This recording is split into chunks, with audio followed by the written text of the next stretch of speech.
আপনি দেখছেন news now, আমরা জানি কোনটা খবর।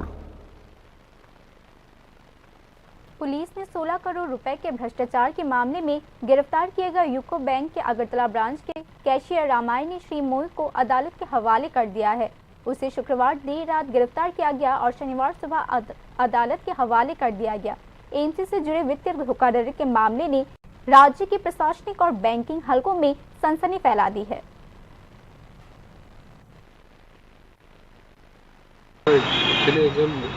এখন পর্যন্ত তদন্তে যেটা প্রাইভেট থেকেই আছে, একজন ব্যাংক আধিকারিককে আমরা গ্রেপ্তার করেছি, তদন্ত চলছে। বাকি তদন্ত সাপেক্ষে বাকি আমাদের ইনভেস্টিগেশনের অগ্রগতি নির্ভর করবে। যাকে আটক করা হয়েছে নামটা কি স্যার? নামটা ওনার রামিয়ানি শ্রীমোল। আগরতলায় পোস্টেড ছিলেন। প্রাথমিকভাবে কোন ব্যাংকে? UCO bank. আর তার সঙ্গে কি আর কারো কেউ আছে কোনো লিঙ্ক পাওয়া গেছে? এটা আমরা দেখছি, মানে এই মুহূর্তে আমার পক্ষে বলা সম্ভব নয়।